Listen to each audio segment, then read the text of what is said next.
Selama ini ada aspirasi dari masyarakat Sulawesi Selatan ingin memiliki stadion. Kami tadi sudah melaporkan Bapak Presiden.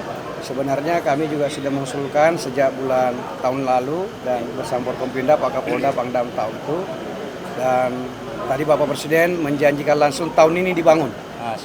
Stadion yang insya Allah tahun ini dibangun di Sulawesi Selatan oleh Menteri PUPR. Tadi saya diarahkan langsung oleh beliau, silakan disampaikan pada masyarakat Sulawesi Selatan, insya Allah aspirasi masyarakat Sulawesi Selatan untuk memiliki sebuah stadion yang representatif, insya Allah tahun ini akan dibangun oleh Kementerian PUPR. Di mana Pak? Lahan sudah disiapkan oleh Pemprov. Di Sudiang Pak? Lokasi yang sudah kita siapkan adalah di Sport Center Sudiang, seluas 20 hektar. Dan saya sekali lagi tak bisa menyembunyikan kebahagiaan karena hal yang sangat lama didambakan masyarakat kita, insya Allah tahun ini akan diwujudkan oleh Bapak Presiden kita, Presiden Bapak Insinyur Haji Joko Widodo.